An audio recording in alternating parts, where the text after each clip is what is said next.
This is the appointment paper of Davao lawyer Aimee Ferolino-Ampoloquio. President Duterte has named the Davao del Norte Provincial Election Supervisor as Commissioner of the Commission on Elections.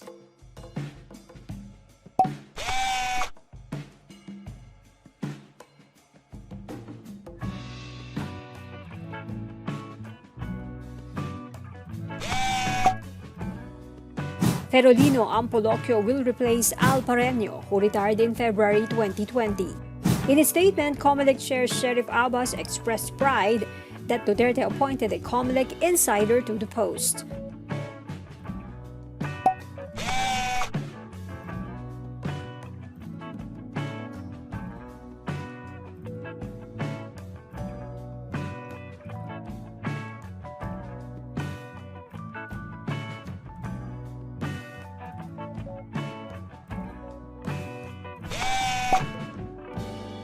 Abbas stressed her appointment is an inspiration.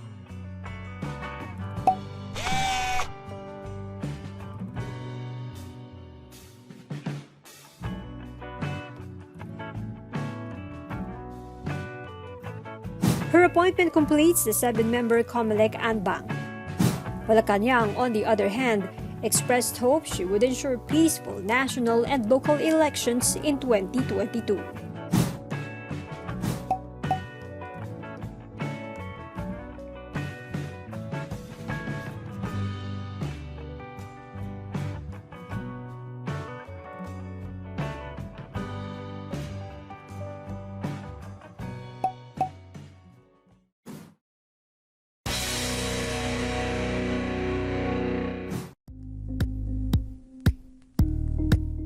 Thank you for watching Politiko TV. Please like and subscribe to our channel for more videos.